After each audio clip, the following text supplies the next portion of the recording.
My name is Radstads. I am a video editor and short form content producer. I work for Ludwig, the Yard podcast. I used to work way back when for an esports team named Panda Global. I've advised a number of creators of various sizes. I've given one-on-one classes. I've given lectures on stuff. I've a whole mess of everything on the short form content side of things. Welcome to the 1 of 10 podcast. I know it's a question that comes a lot, so let's answer it here. How do you get a job to be the shorts guy for Ludwig, the Yard? It's interesting. It's a lot of people online. I feel like in the editor space, it feels like there's this heavy emphasis on if you want to get a job in the space, if you want to become an editor, you have to post a reel on Twitter. You have to upload it every 3 months. You have to reply to every tweet, do this, do that. I didn't really do any of that. Even when I first got my job working for Ludwig, I didn't even really have a lot of editing experience under my belt. I had worked for the esports team Panda Global, and I worked for them for about a month and a half, pretty much just as a social media intern. They had me do their TikTok account. I had never even used TikTok at the time when they signed me up, and I kind of had a decent grasp on how, I guess, comedy worked and storytelling worked. So had me do that. The account was going well, and in that interim, I realized that, or I saw that Ludwig, who's a content I loved, was posting TikToks, just clips from Twitch directly, raw. So it's horizontal video, black bars above, black bars below. Hashtags are all over the place, and I'm like, I don't think he knows what he's doing, so let me try to help out. And so what I did is I went to his Twitch and I found 3 of his clips that I thought were really funny over the past 2 months, 3 months, and I edited them down. Fully edited them, added some basic subtitles, and again, I wasn't really a good editor, so it was just kind of a text shows up here when he says it, nothing crazy, basic framing. And I DM'd him on Twitter, DM'd him on Instagram, and I said, hey, what's up? I do social media management TikTok stuff for Panda Global. Don't know if you're looking for an editor, but I saw you've just been posting stuff raw. If you want someone, I would love to have a conversation with you. And after a week, he did not answer me, and I was like, you know what? I'm going to take it a step further. Let's go a little bit beyond. And I went to his offline chat, and I typed in it, and I said, hey, mods, can I have Ludwig's business email? And they whispered me and said, here you go. And I sent them an email that was more proper, more completely formatted, being like, hey, here's this account that I work for. Here are the stats. Here's all the growth. Here are all the numbers. I would love to work with you as an editor. Would love to kind of figure this out because I think your content would and could do really fantastic on that platform.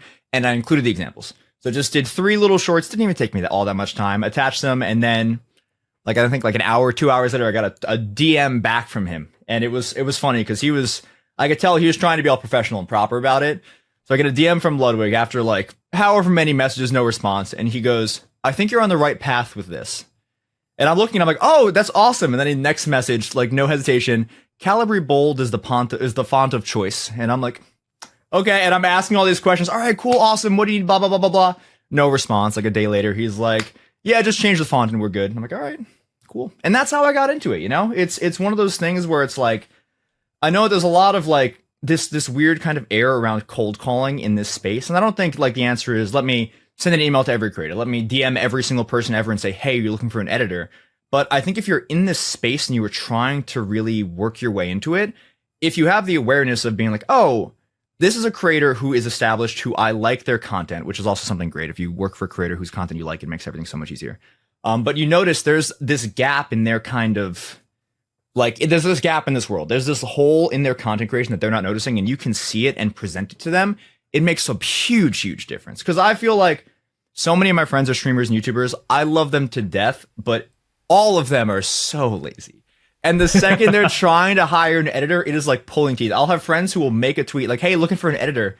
And then an hour later, they'll message me hey, man, I made this tweet and now I have 300 DMs with these. I can't look through all these. I can't do all of these. And it's yeah. And it's weird because part of it is just having people recommend people. But if you can see this gap before creators making this public statement and say and show them, hey, I can do this. Here is a visual example of how it looks, so they don't have to even imagine, oh, is this guy going to be good? Is this guy going to be bad?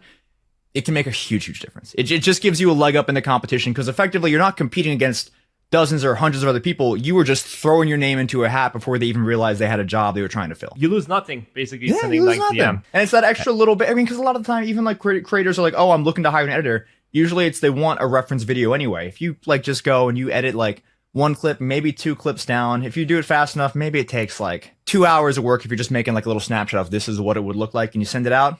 It's the same as filling out a regular job application, Just a small bit of work to kind of put you ahead of the race and give you a decent shot. There you go, the secret sauce. The secret sauce. And that's why we built 1of10.com, a tool that helps creators like you do the same but 100 times easier. The tool helps you find viral video ideas already working in your niche.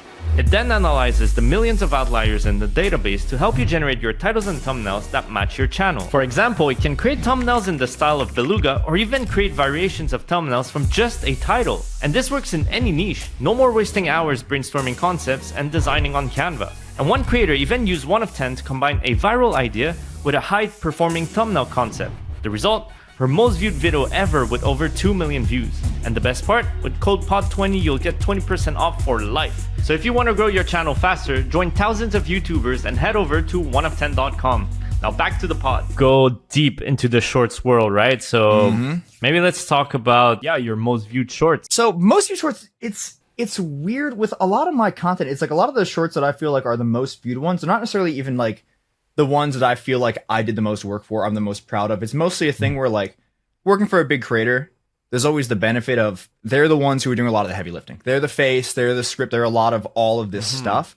So like a lot of the videos that are the most viewed ones, it's like 40 million views. It's some stream moment with Ludwig that's really funny, just kind of some basic scripting thing that I would help with some pacing and kind of getting a good hook. And I think for shorts in general, one of the really, really, really big things to focus on in content and having it perform well is the hook, you know? Because like on regular YouTube videos, you have a thumbnail, you have a title, you have something where someone scrolling can look at it, be visually kind of stimulated, be like, oh, this looks like an interesting concept. Let me watch this. And then the first minute of like the long form video is them being sold on the concept. For shorts, you have someone who's just sitting there, sometimes, you know, just like on the bus, taking a shit, doing whatever. They can watch other content whenever they want. So it's you show them the video. It is the very first impression, that first second and a half is the most important thing. So you want it to be visually distinct. You want the premise to be understood. You don't want it to be noisy and confusing. You don't want someone to watch it and be like, what the hell is this? Because they just scroll. And swipe away will hurt retention. Having someone not watch it will hurt retention. Having someone watch for 3 seconds and be like, all right, I don't really care. Terrible. So if you can have a good hook, something visual, something where someone sees it, it's kind of like, oh, what's happening here? And then you introduce a premise. Like you introduce some kind of story, some kind of question, some kind of prompt, some kind of idea for what you're working towards. Like you're introducing the starting point and it's a clear trajectory for where it's going to go. It makes it so the viewer can very easily and quickly understand, okay, I'm signing up for this journey. I'm going to watch this video and I'm going to learn why the sky is blue. And if they like it, they'll sit through it until they get their answer. And that's the huge thing. And so I think hook is like the most important part with all that, right? And then the other big thing is kind of knowing exactly when to end the video, and kind of feeling, because a lot of the people, I mean, I even used to do this as well when I first started. You have a video and you're like, okay, this is great. The structure is great. It has this completion point, but there's like maybe like one remark at the end. You're like, oh, this is kind of funny. This is a joke that I like. This is this one line, this one bar, this one thing that's being said. And you feel like you want to include it. But if the premise you've sold the viewer on is already resolved, already has its answer, you don't need to have that. Even if it's a thing where you're like, this is the best joke ever, maybe slip it in early or something if it works, but it'll kind of mess it up. Because again, if it's, the video is, why is the sky blue? And then you answer it, the sky is blue because X, Y, or Z. And then you have a 2-3 second window of, yeah, isn't that crazy how that happens? What is this chunk of time for? It's the people who wanted the answer have gotten the answer, they're scrolling away. And it'll make the retention from like 100% retention to like 95 or whatever, which isn't a big deal. But when you have all of these views and you're fighting for every single second, it makes a big difference. And this is something where one of my videos that I'm most proud of actually is one that I did for Ludwig a few years back. It was early on when we were pivoting to making short form original content for him instead of just taking clipped moments. And he had a Japan trip.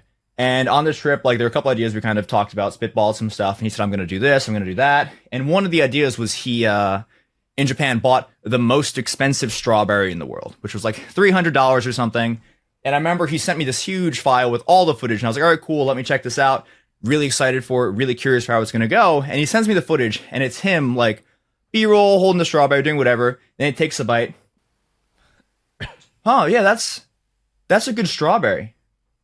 Yeah, it tastes like a strawberry shortcake. Here, try this strawberry. And the entire premise was, is this $500 strawberry worth it? And I remember I edited it up with everything that was included, and I remember watching it back, and I was like, this isn't a story. There's no stakes, there's no tension. It's this question is given of, is this strawberry worth it? Then he has this very quick moment of taking a bite, and immediately it's like, yeah, the strawberry is worth it. Nothing else after that point would have mattered. I remember looking, I'm like, all right, here's 20 seconds of him building up to it, taking a bite. I'm like, I can make it longer, which is kind of, it feels like it should be a bit longer, but everything after that is just like buffer. It's just bloat that no one will watch. And I remember looking and I was like, I think I kind of want to restructure this a bit. And I remember messaging him like, hey, here's this video. Don't upload this. I'm going to work up another one that I think will go better. And he said, sure, I trust you, do what you want. And I kind of reframed the structure for it instead of it being like this whole quick thing of is strawberry worth it. It was the same intro, but then he goes and he takes the bite of it. And it's this whole like eye-opening, awakening spiritual journey of like cutting to like B-roll of nature, like a volcano erupting, ocean, all this stuff coming in, which is like that whole like meme from whatever, and it's just spliced in with like footage of him eating it like overlaid transparently. So it feels like this whole thing, and the entire time the viewer is like, oh, is this strawberry worth it? And it's still working to that point, even if it's like without word. There's no vocal, there's no script, there's nothing going up to the point. It's just him taking bites, synced up with the music for this big epic moment. And at the end, he goes like, yeah, it's not really worth it. And the video ends, and it was one of my favorite videos I did because I think like the retention was like, I think 95% or something initially. And even then, that's one of those videos where at the end I had one joke he threw in, which is kind of, as I was saying before, didn't need to have it because the second he had the answer, kind of dropped off. But it made the entire video so much better because it's, again, this whole journey of introducing a premise, building up to that payoff, having the payoff, and then ending it. And it was, I think, one of the first times that I think me, like, as an editor, I was kind of like, hey, I know you're the creator. I know I usually will yield to you on this because you know what you're doing. I'm kind of just the guy who's making the stuff work. But it was kind of me taking more of a risk and saying, hey, can you trust me on this? Because I think I know how this all would work. And he was like, yeah, sure, 100%. And it did. And that was one of those things that kind of gave me that kind of confidence. Like, you know what? I think I have, like, a better grasp of this than I thought. And even in some worlds, like, have a better grasp of some of the algorithmic stuff than even, like, the creator does, you know? And it was a thing that kind of reinvigorated me, gave me more confidence. And since then, I've done a lot of stuff with Lud where I would kind of help with scripts. Or he would send something and I would say, hey, I think this would be better than that. Or send a concept and I was like, this is good, but I think this is better. And I think that communication is huge. So I think for me, like, that one singular moment of me doing a thing for myself that I felt would do better, and it did, just kind of gave me that, you know, little confidence with it.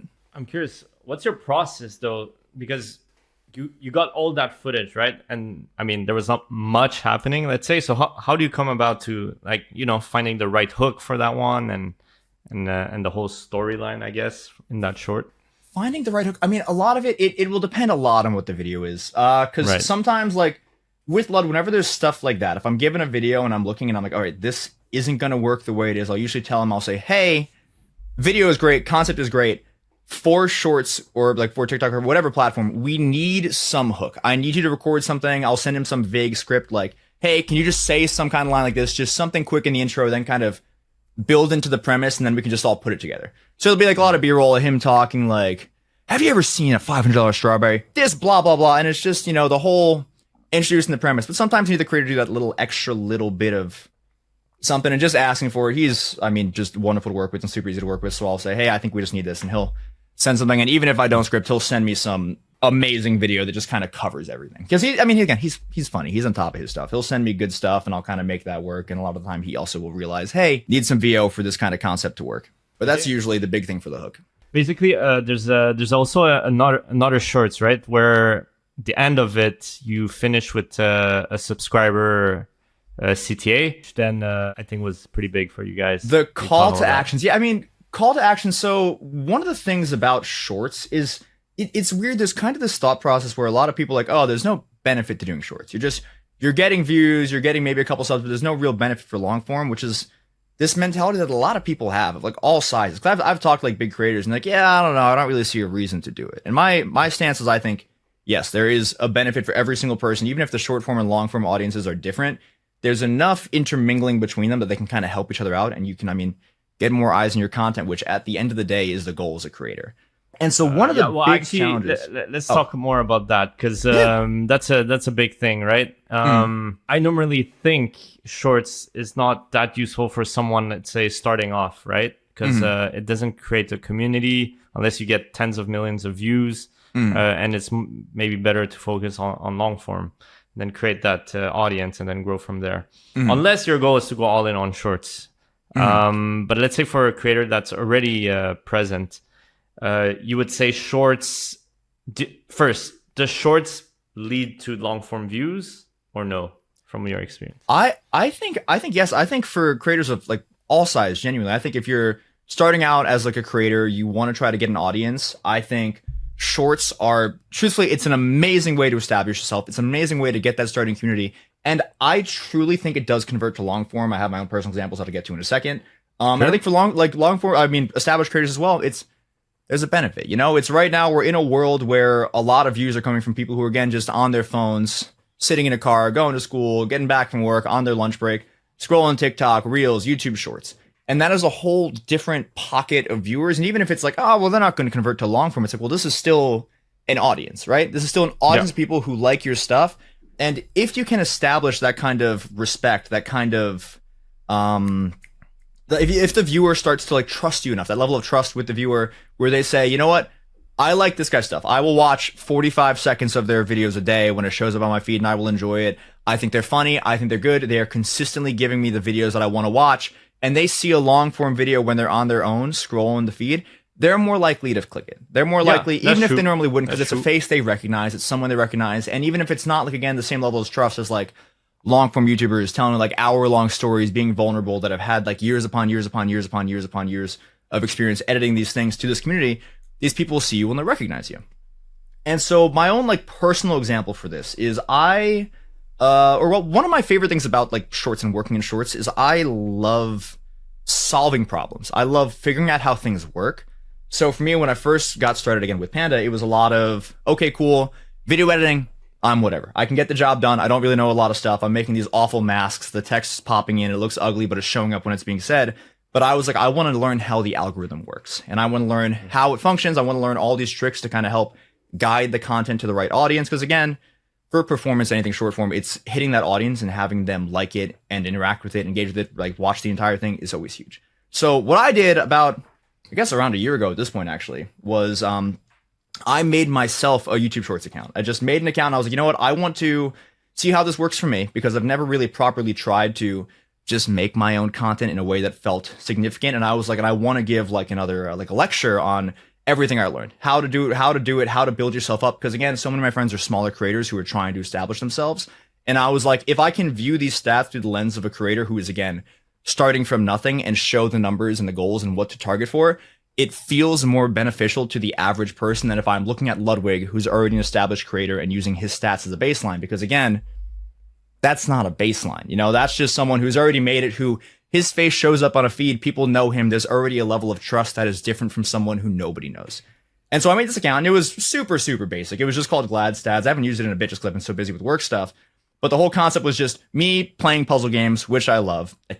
And the first month was kind of trying to figure out the style for me, trying to figure out what to do, how to set it up. And I would edit these, I would upload them, and I would always look at the retention graph, which is, again, one of those things, because I think one of the most important things you can do as a YouTuber or creator is learn how to read the stats and figure out what they're telling you to kind of improve upon it. First month was like 300 subs. Second month, it got to like 15,000. And then it was like third, fourth, fifth. It was like by like December, I was at like 50K subs. And now it's at like 75K subs. Not that I've used it too often, but one of my experiments after it did as well as it did, because my goal was like, let me get it to 25K subs by end of the year, which just kind of blew it out of the water. My thought was, okay, cool. New experiment. Can I convert these viewers to long form? Which is, again, the challenge everyone runs into. It's like, well, they're only going to watch this much of this. Who cares? Who's going to check this out?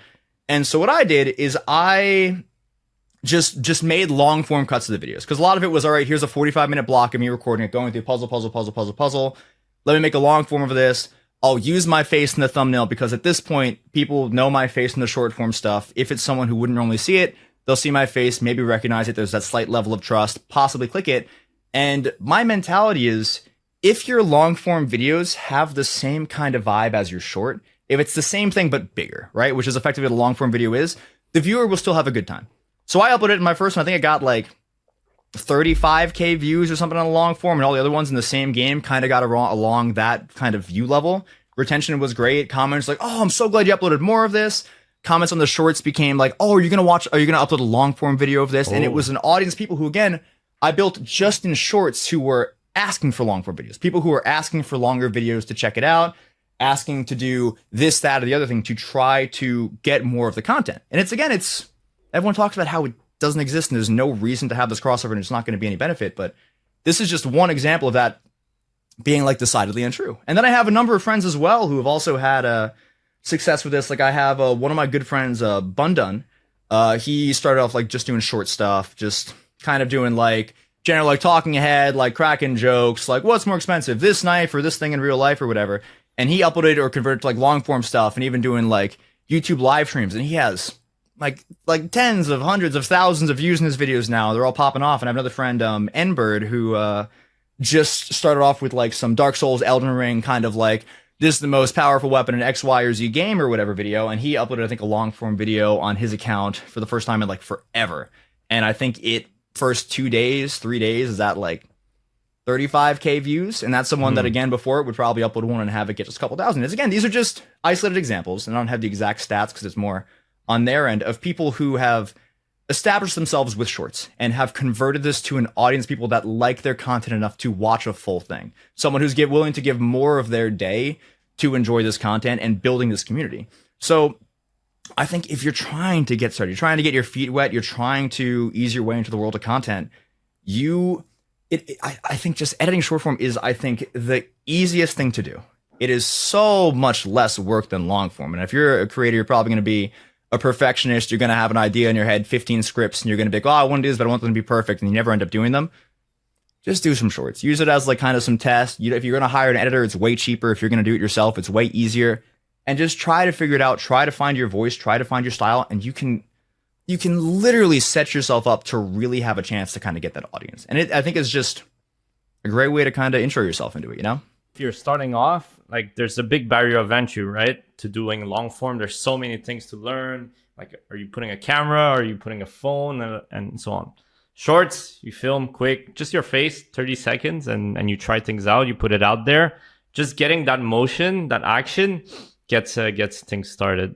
And that's how you learn. Basically, I interviewed Bundan a few weeks ago. Oh, my God, I love Bundan, yeah. Yeah, and you guys had the same answer for basically if your shorts and long has the same format but bigger, then it can work type stuff. And I've talked to him a lot about it. Again, he's good friends from Smash. I've known him for forever, and I remember when he first started popping, he used to ask me questions and stuff, and we'd talk. And then when I started uploading my own stuff and doing my own long form things, he was reaching out like, "Hey, you help me out. If you have any questions, let me know." And I was like, "Perfect, what a guy." I love Bundan. So for Ludwig, what's the let's say general strategy overall? Like what's the process like?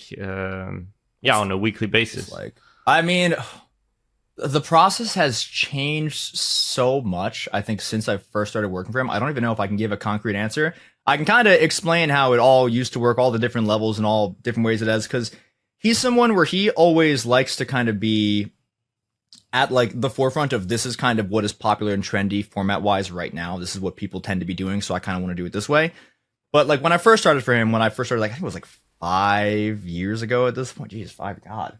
Crazy to say that out loud. Sorry. 5 years ago, it was a thing where, again, I was just kind of working like freelance. I would watch his clips, and I would say, okay, this is good. I'm going to edit this down. It was all like I would pick a moment, edit it up, and I'd put it in Google Drive and say, hey, uploaded 3 of these, do whatever. And he would go through the drive, and he would remember. He would upload it to TikTok, post, do whatever with it. And it kind of continued for the first couple months. And then he had a subathon.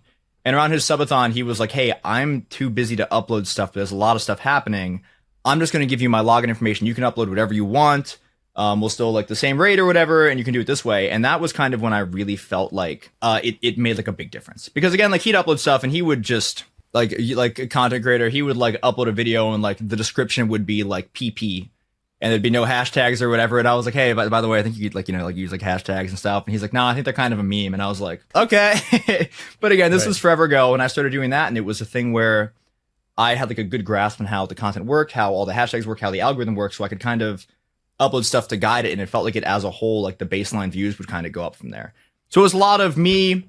Every week I would go through, I'd look at his popular Twitch clips, because this is also when Twitch clipping was like a very different culture too. It'd be funny. I'd look through it. I'd say, all right, cool. Here's a good moment. Is there additional context that is needed? If yes, and this was before he would record VO, I'm like, if yes, I can't release it for TikTok or YouTube Shorts because people won't know what's happening. If it's just funny by itself, edit it, throw some subtitles on, drop in Google Drive, upload it myself. And then we pivoted, I want to say like 3-ish years ago around, maybe 2.5. to him wanting to do more short stuff on his main channel. Because initially it just kind of all existed on his clips channel as like a secondary thing. And for that, it was a lot of, okay, let's do scripted concepts because I don't want my shorts to just be, here is clipped moment from stream with subtitles. I want it to exist as a good video that is in short form, like field, that is in like the short form world.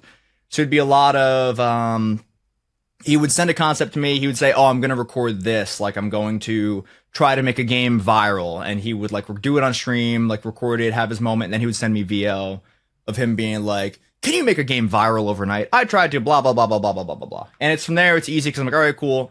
Given the intro, given the hook, I can cut around this. Great. I can use all the footage from stream as kind of B-roll. I can do all this. I can do extra graphics and I can make that work.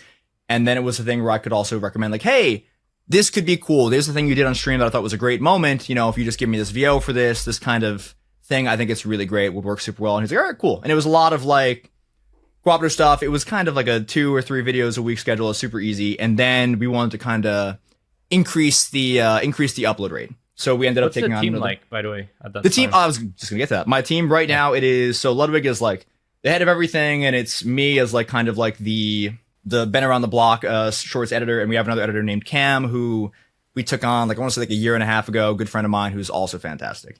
And it used to be a thing of a lot of like Ludwig would say I need this done, and I would kind of divvy out the work. But now it's more of a we all have a lot of like different hats we sometimes wear, so it's kind of like a here just like get these done, do it whoever as long as it's coming out perfect.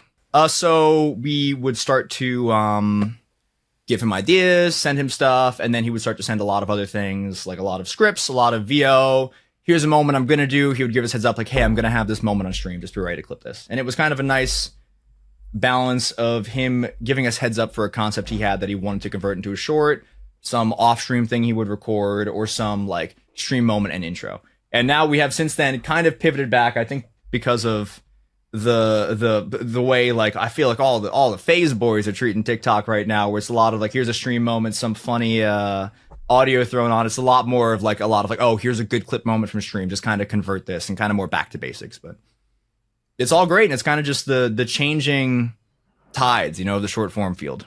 You mean now it went from more original content to now clipping? It kind of circled back a bit, but I think a lot of that is because of just how many big events and how much a lot of the focus is still on. Like Ludwig's like huge events.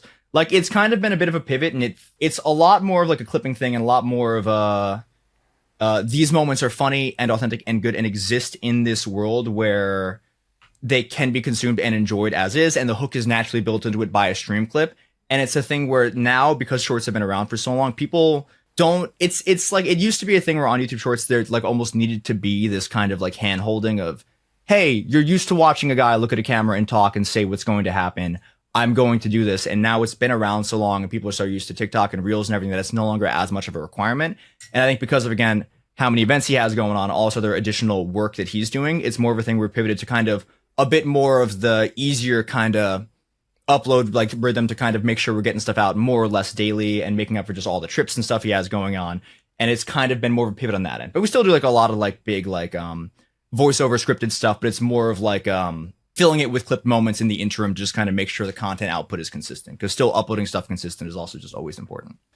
Are there strategies to blow up as a streamer with clipping? Well, I would think most streamers now blow up because of clipping. I don't know if you would agree or not.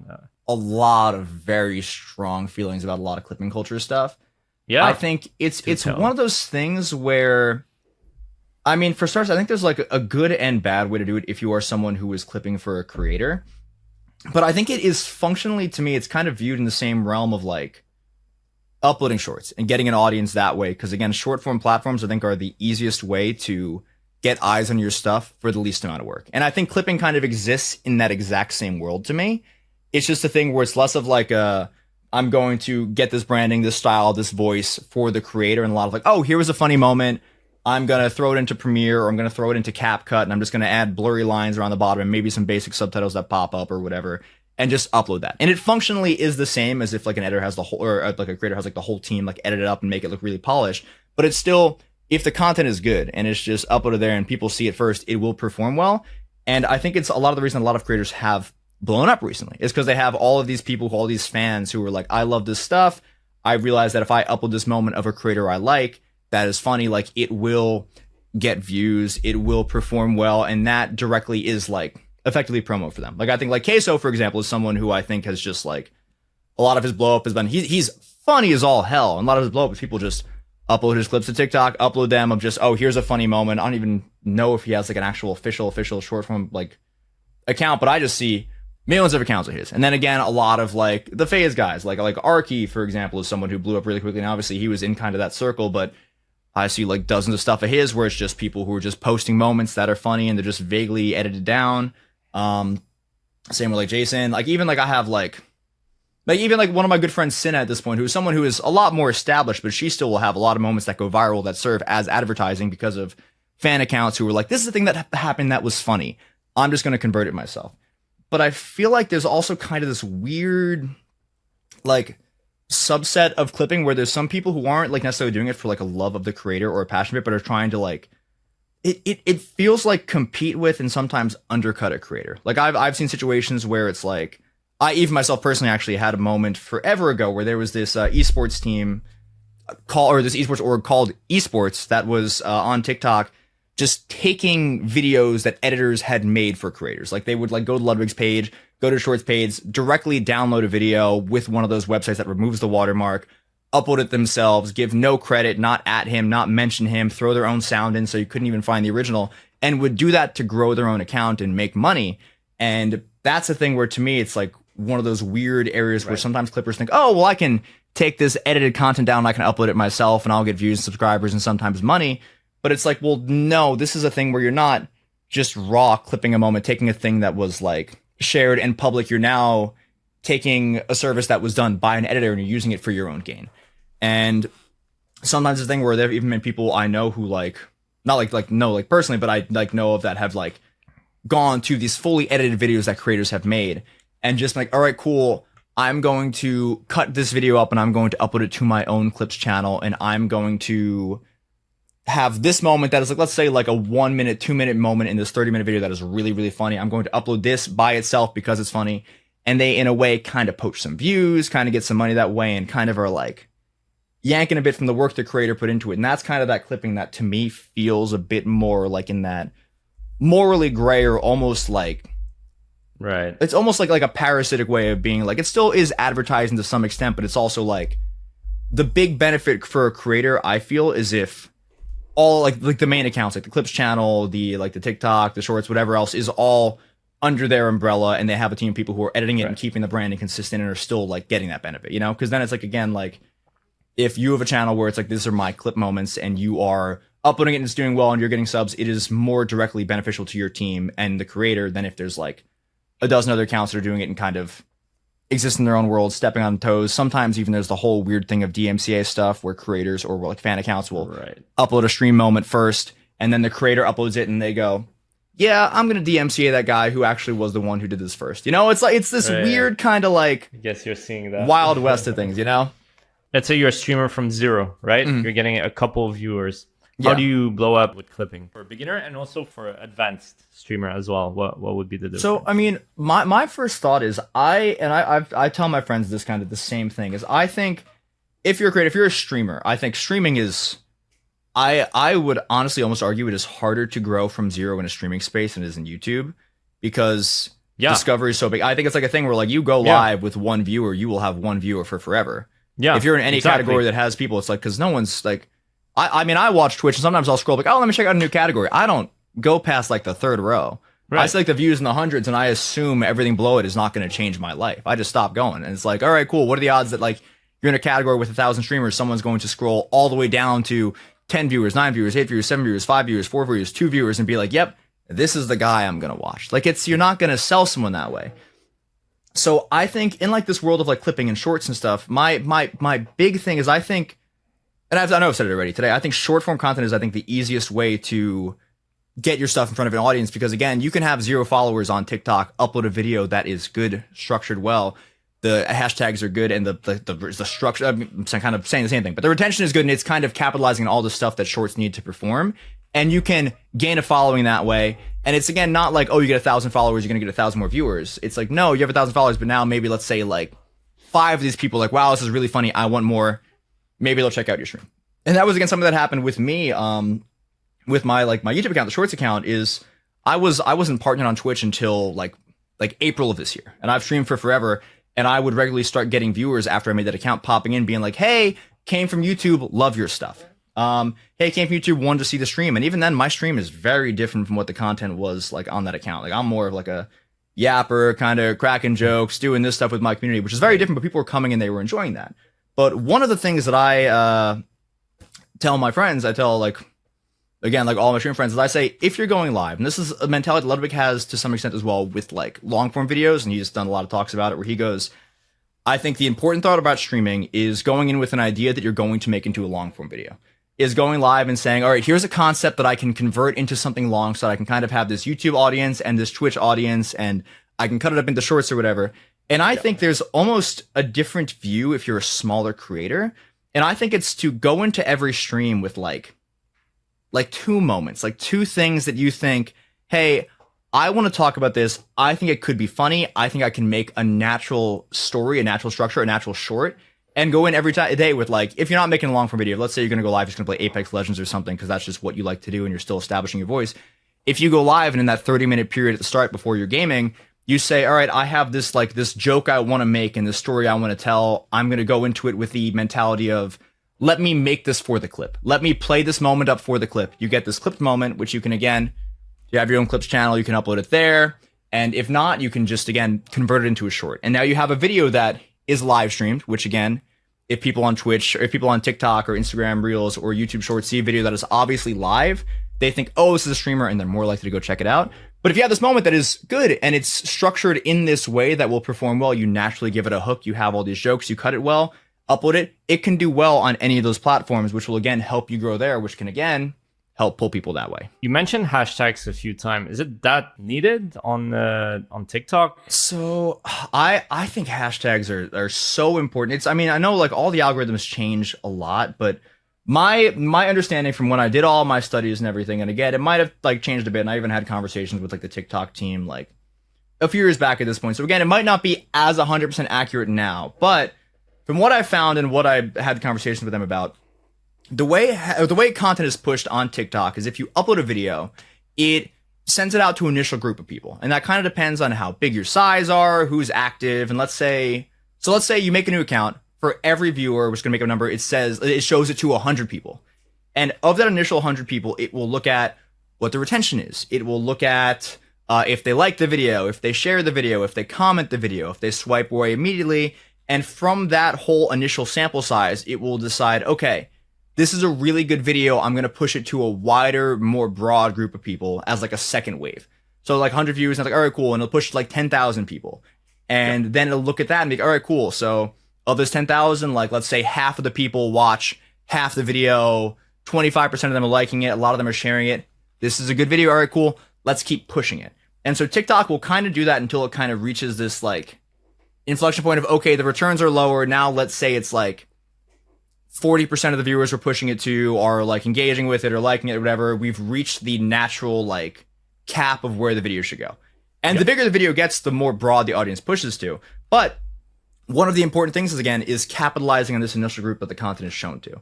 So one of the big ways to do that again is through hashtags. So like, let's say you upload a video and the hashtag is, I'll just say it's Street Fighter, streamer, and Twitch. What TikTok's algorithm will do is it'll look at the metadata it's given. It'll look at like who uploaded the video, what descriptions are used, what hashtags are used, and it'll try to find an audience of people that it thinks will like the video. So for this situation, let's assume it's like, again, this like weird like niche fighting game, Street Fighter, that the average Twitch person doesn't really care about. It'll show it to them. And let's assume, and it'll look at whoever's most active. And if it's a smaller niche like Street Fighter, let's say it can only find 10 people on TikTok at this time who follow this hashtag or like this hashtag, interact with it. So it'll show it to 10 people from that group and then 90 from this Twitch and streamer space. And so what'll happen is you end up with 90 people who maybe have zero interest in a fighting game, zero interest in this niche, in this pocket, who will see it and think, I don't know what this is. I don't care. I'm out. And then you'll have 10 people who love fighting games who watch the video and go, oh, this is awesome, great, fantastic, watch the whole thing, like it. But TikTok sees this subset of like 100 people and only 10 of them engage with it. And it goes, video's kind of a wash, not going to push it that hard. Versus if it's something really hyper specific and all of the hashtags are about like fighting game, Street Fighter, this, it's guided to this initial group. And now of like the initial 100 people, most of them are people who know what's happening. They'll see a character, they'll see some kind of combo, they'll know what it is, they'll know why it's cool, they'll understand the additional context that is needed to get what makes this moment exciting. And they will engage with it. And then TikTok will say, oh, cool, this initial group really liked it, I'm going to push it more. And that's one of the real big benefits of hashtags. I think it's one of those things why when forever ago, everyone was using hashtag For You page in every single video, I remember telling people, I was like, don't do this. They're like, well, why? My baseline views go up. And I'm like, well, yeah, your baseline views are going up because the video is getting uploaded and TikTok is going, oh, cool. We have so many people who like videos with hashtag For You page. We can show it to them. We can get 1 million views to start because everyone's going to see it or whatever. And they'll watch it and they're like, I don't care about this. Right. Because a hashtag For You page means nothing. It's nothing specific. It's just, this is a video that's on TikTok effectively. So it's like if you upload a streamer clip and use hashtag For You page, it's going to go out to almost entirely an audience of people who like hashtag For You page content, which means nothing. It's no specific thing. It's effectively, it's the only way that succeeds is if you're making a video that is accessible to the most generic, general audience on TikTok, you know, which is like people who are like doing like skits that are funny to anyone or doing some trend or whatever the hell. And I think that's one of those weird kind of pockets of you want to make sure your hashtags are honed in on the content you're making. They are structured around what you're doing and the audience you're trying to do. So the more niche your stuff is, the more niche you need your hashtags to be to kind of hit that tight-knit audience that'll really like it. If it's more broad, go a little bit more broad, but you want to make sure it's not like, you're not throwing it out to the entire world, you know? Mm-hmm. And it's the same even with like trending sounds and stuff. A lot of people will be like, oh yeah, if you want your videos to go viral, use a trending sound on it. And I'm like, no, don't do that. There's no reason to. It's effectively the same thing as a hashtag. If there's a trending sound and it's like the entire audio's purpose is, oh, it's a dance trend, or it's some kind of joke that people do, and you just throw this onto your video because it's viral right now and people are seeing it, your baseline views will go up, but it's going to get pushed to people who are like, I love this sound because this dance is cool. And then they see a video of you playing Peak with your friends, and they're like, oh, what the fuck is this? I don't know. I don't care. And they'll scroll past it, and you shot yourself in the foot. And maybe the baseline views are higher than they would be because there's a bigger audience of people who TikTok can recommend it to initially, but it's not gonna help you long term, you know? And before getting into that, let me tell you about how the 1 of 10 strategy team can help you grow your channel much faster and make more money. Our team has directly worked with over 100 YouTubers to grow their channels by optimizing their content, focusing on the right strategies. So for example, here's a video idea, title, and thumbnail that we crafted for Mike Shake that ended up getting 22 million views and being his most popular video of all time. Another example is the content strategy we built for Callaway, helping him go from 0 to 70,000 subscribers and grow a 6-figure business on top of that. And those are only just 2 of many creators the team has worked with in the past 6 years. So if you're ready to take your channel to the next level in the next 90 days with daily support, video reviews, winning ideas, titles, and thumbnails, and even 2 calls per month to answer all your questions, head over to oneofthen.com/strategy to book a call. Yeah, that makes sense to find the right viewer from the start with the right hashtag. However, on shorts, it's useless, no? It's still guided. So YouTube Shorts, I don't have as much of a firm grasp on exactly how it works. I think it still matters because the same thing as like YouTube has a really smart algorithm of it understands kind of the pocket of like content that a certain viewer will like. And the hashtags are still important. Like my account that I made, like a lot of it, like the first month again was, aside from just reading retention and trying to optimize the videos to perform better, was slight alterations to hashtag stuff. And I kind of landed on like, throw 3 hashtags in the title. Not that it matters, but the title for a YouTube short isn't the same thing as a regular long form video because no one's going to read it and say, oh, there's hashtags, this is going to be a bad video, because it's just effectively just secondary details. And then in the description, I would put like 5 hashtags. And it's like a thing where it just kind of is some metadata for YouTube to kind of read at and look at and be like, all right, cool, it's this thing. People are liking this kind of thing. I guess we'll push it this way. It's a little bit of a less strong indicator because YouTube will, again, once it finds the content you like, it is really good at keeping you in that hole that you like. Like you watch one Dark Souls video and YouTube for the next month is like, hey, here's this guy you've never heard of who's playing this game that you watched one video of. Let's give you this forever. You know, it's just one kind of Breaking Bad clip. Yeah, you watch a Breaking Bad clip and then everything is top 10 Breaking Bad moments. Jesse is based. I'm curious, what other differences have you seen Shorts versus TikTok? I mean, I think one of the big things is just, I mean, the audience on every single platform is different and kind of what the priorities are is very different. Like again, like looking at like analytics, like for like Ludwig stuff, sometimes we'll upload things and I'll look and on Instagram, it'll have like 3 million views and the retention rate is like 12. And I'm just like, oh God, this is an awful video. And I'm like, well, it has 3 million views. I'm like, all right, I guess they just, Instagram is like, oh yeah, a lot of people were sharing this and commenting this. This is a good video. You got people to open our app. Thumbs up. And I'll look at TikTok and it'll be a video, same thing, exact same video. And it'll be like 500K views, like 40% retention. And then I'll look on YouTube and it'll be like, all right, yeah, that's got 8 million views. The retention is 90%. I'm like, all right, great, awesome. So it's the big difference that I've changed is kind of the willingness of the audience to watch a video in its entirety. How willing are they to sit around and hear out a story or a premise?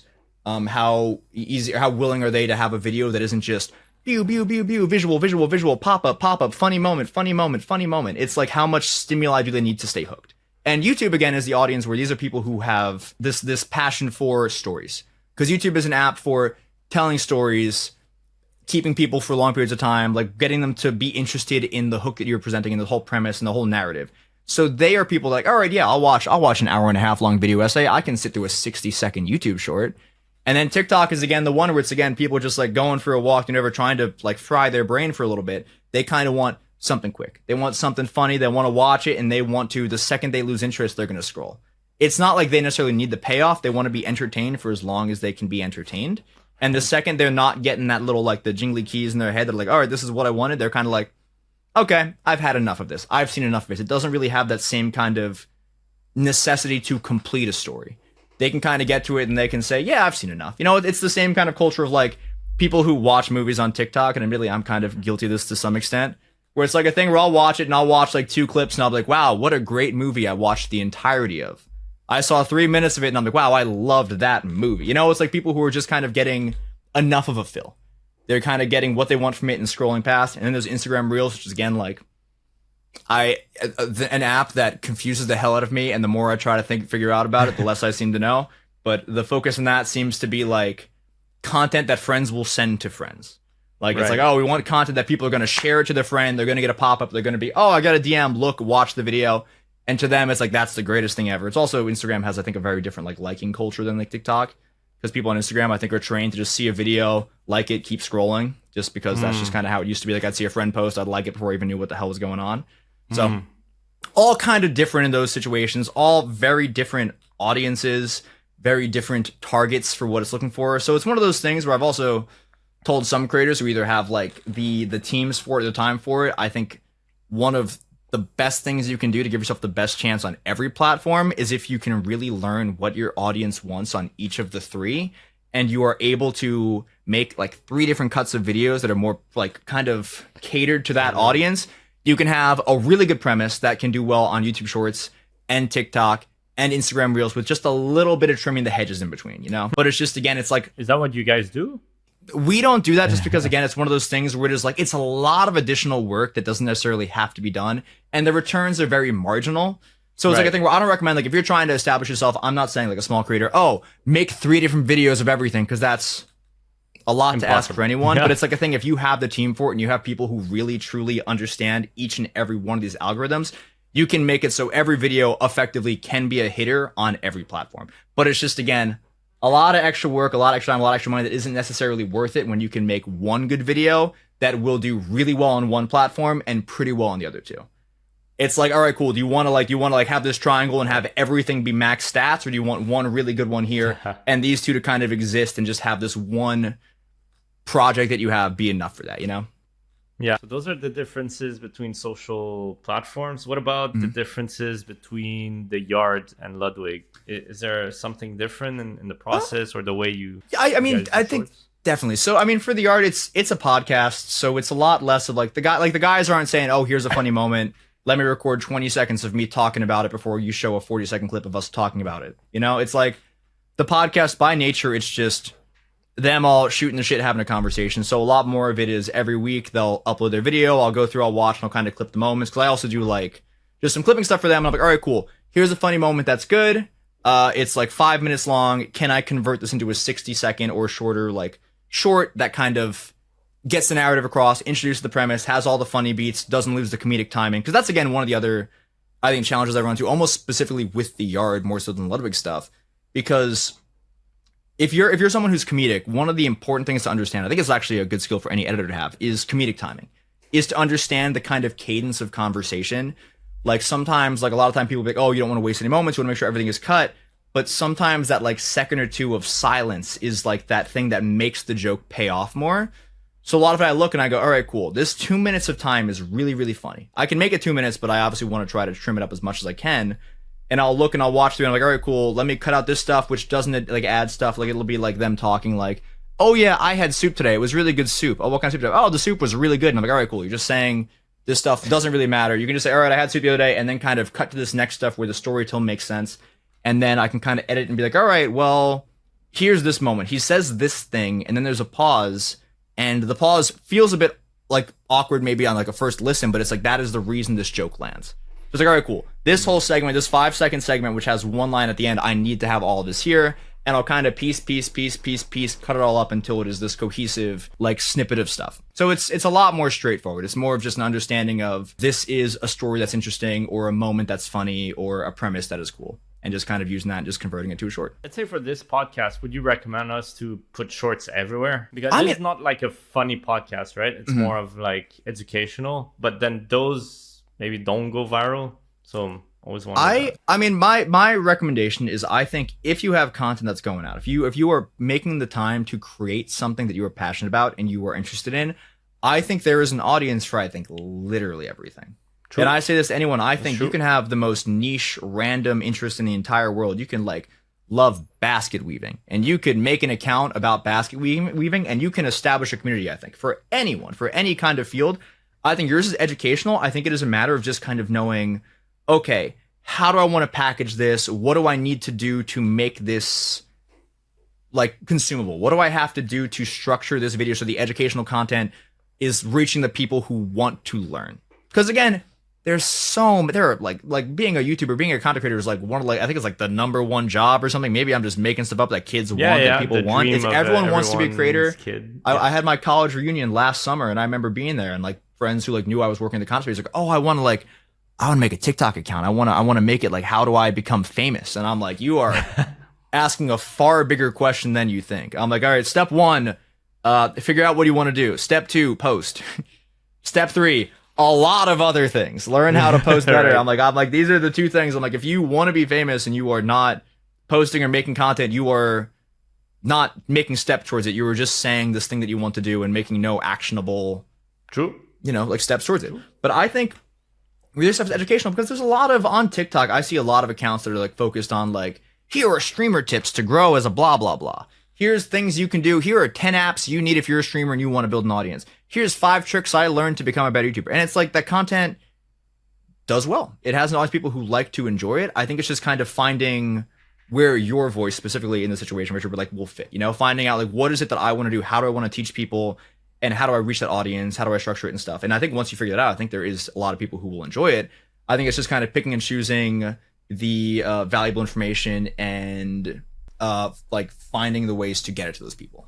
2 last questions. One is, how do you do a great CTA without ruining retention, right? And maybe we can use the example of the I hate this YouTuber. Yes. So that's a video where, so CTAs by nature, I feel like, or not, I guess not by nature, but usually they feel clunky. Like even like a regular long form video, I don't think there's a really easy way for a lot of people, or I don't think a lot of people have found like an easy way to like integrate it. Like it'll be like, oh, I'm going to do this thing in this video. And then they have like their, oh, by the way, I realized that of all these viewers, only this many are subscribed. So if you're seeing this and you're not subscribed, make sure to hit that sub button. And it's a thing where like, it takes you a bit out of the immersion, but for long form, it doesn't matter so much. You have people who have seen a video, click the thumbnail, and have signed up for a 40-minute journey.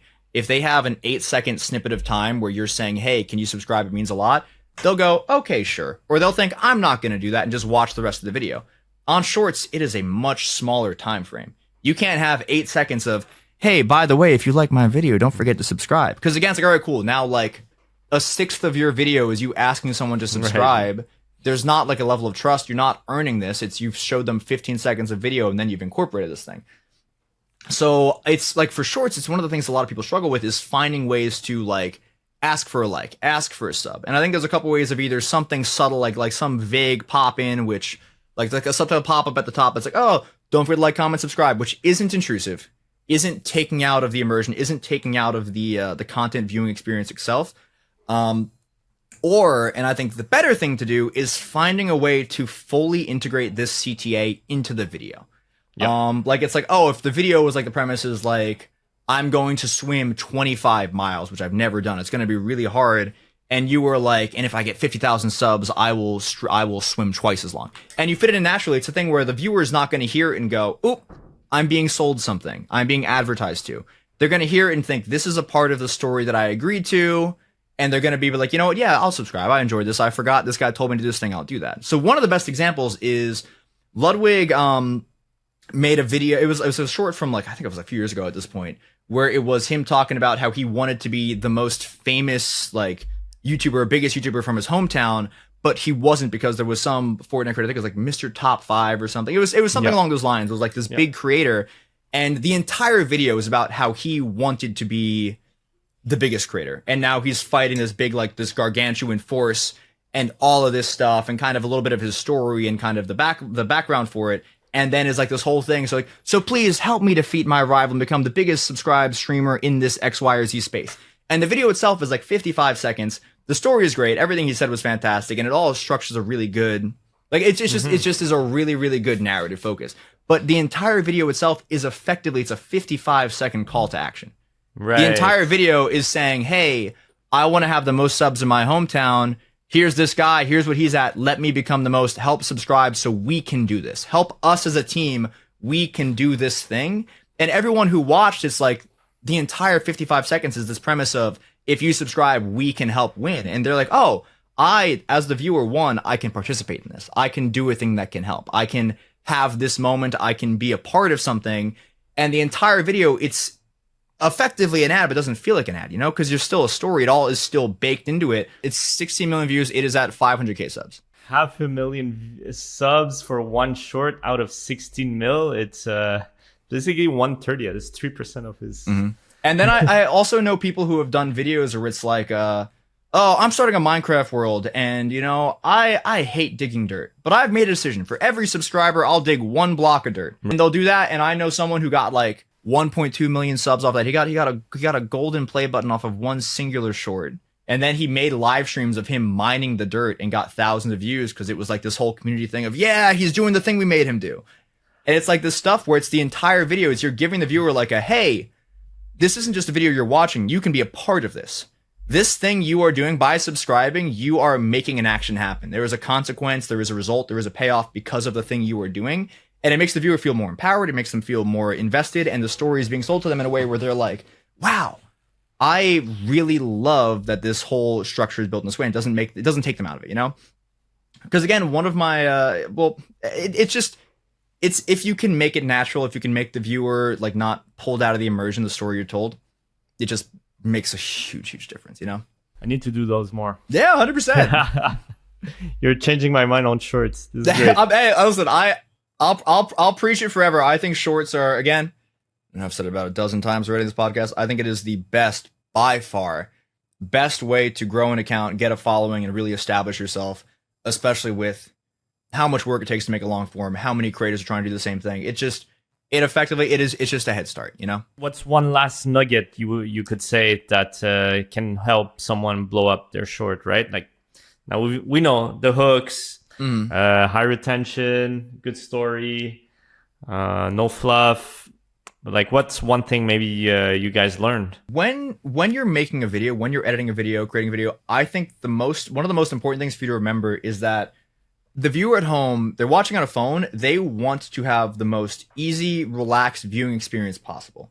So if you're watching, you don't want to have all of this crazy motion happening all over the place. You want everything to kind of exist around this like center line of, you want to bring the focus to where their eyes should be. So sometimes what'll happen is I'll see people who like, and it'll be like either things with subtitle or slight movement or slight adjustments of the video where, let's say, again, it's horizontal at the midline, there's a face cam down here, there's like gameplay up here. You want the subtitles to be happening right in the middle. So that the viewer watching it, their eyes are going to go towards the motion. And at that point, they can either see the face or they can see the gameplay. And it's not a chore. If you have subtitles up here, the viewer is going to watch, they're going to look up at the subtitles, they're going to have to look back down. And it's a process where someone isn't just sitting there casually watching it. You're making it, to some extent, feel like a chore. Because it's you watching, you're like, okay, cool. Well, now I have to put in work. If I'm looking down here and now I have to look up at a subtitle, now I have to look here. Right. And now there's stuff moving to the right, but there's a subtitle down here. So I'm going like this and my eyes are down here and I'm not really perceiving everything. So it's trying to make everything as easy to consume as possible. You know, you want everything to exist in the space of where the focus is. Because again, a lot of it is like, it's like the middle third of the screen is where people are watching everything. If you have stuff up here, they have to work their way back down. So I always think, again, watch your video back, look, see all the motion you do, and see, am I, as a viewer, even ignoring what the content is, am I putting in this crazy amount of work to try to understand what's happening? Is it a chore for me to track all the motion and to consume this the way it should be consumed? Are subtitles a must on shorts? I mean, I don't think anything is necessarily a must aside from just a good story, but I always recommend them truthfully because, again, I call it like the Subway Surfers effect, where it's like the Subway Surfer videos that do well on TikTok, they perform well because there's stuff happening. You're being told a story, you're listening to it, you're engaged in it, but your eyes visually are watching something else happen. So it's like you're seeing this visual stimuli and you're like, oh, he's really good at Subway Surfers. And at the same time, someone is feeding you information. So you're kind of getting attacked from all ends. I think with content like that, it's like if you have, like, there's going to be motion, there's going to be someone talking, there's going to be gameplay. But I think an extra visual impact, an actual visual thing is if I'm reading something and someone is saying it at the same time, it's kind of hammered home a little bit more. And the motion makes my brain think, oh, there's action, I'm going to watch this. And you can also, with subtitles as well, and I think this is what kind of makes good subtitles versus just subtitles in general, is you can add emphasis to what is being said and really draw focus, give a little bit of extra weight to a thing that's happening. So without even needing to change how the take is recorded, you can visually make it clear something is more important. And I'm saying like something minor, like maybe like the size of the subtitle is a little bit bigger, it's in bold, it's underlined, it's italic to kind of have some kind of whatever thing, and the person viewing it will kind of have a little switch flip that makes it feel like there's more emotion and more power behind it, which can make it more interesting, you know? Well, thanks for coming on the 1 of 10 podcast. Where can people find you? You can find me, I'm Radstads and everything. I'm Radstads on Twitter or X, Instagram, YouTube, Twitch. I mean, if you want my silly little puzzles account, that's Gladstads. Trying to post in that again. Have a bunch of other fun secret stuff coming. A lot more experiments, a lot more lectures, a lot more stuff to teach. But yeah, Radstads everywhere. Guys, click on this video.